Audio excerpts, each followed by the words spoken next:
வணக்கம் மக்களே. இந்தோனேஷியாவில் மவுண்ட் லெவட்டோபி அப்படின்ற மலையில் இருக்க எரிமலை வெடிச்சு அதோட புகைமூட்டம் பார்த்தீங்கன்னா 11 கிலோமீட்டர் அளவுக்கு உயரத்தில் போயிருக்கு.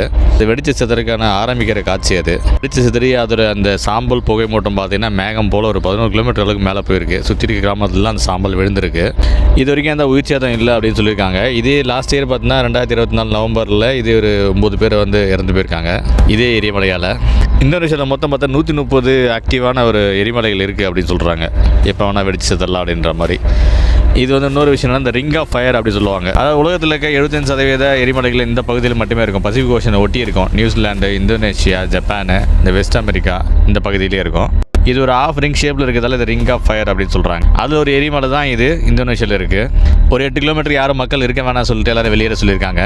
பாலிக்கு போகிற ஃப்ளைட்ஸ் எல்லாமே கேன்சல் பண்ணிட்டாங்க. பயங்கரமாக மழை பெஞ்சிட்டு இருக்கிறதால அந்த எரிமலை குழம்பு வெடிச்சு தரக்கான அபாயம் இருக்குன்னு சொல்லிட்டு இருக்காங்க. நன்றி மக்களே.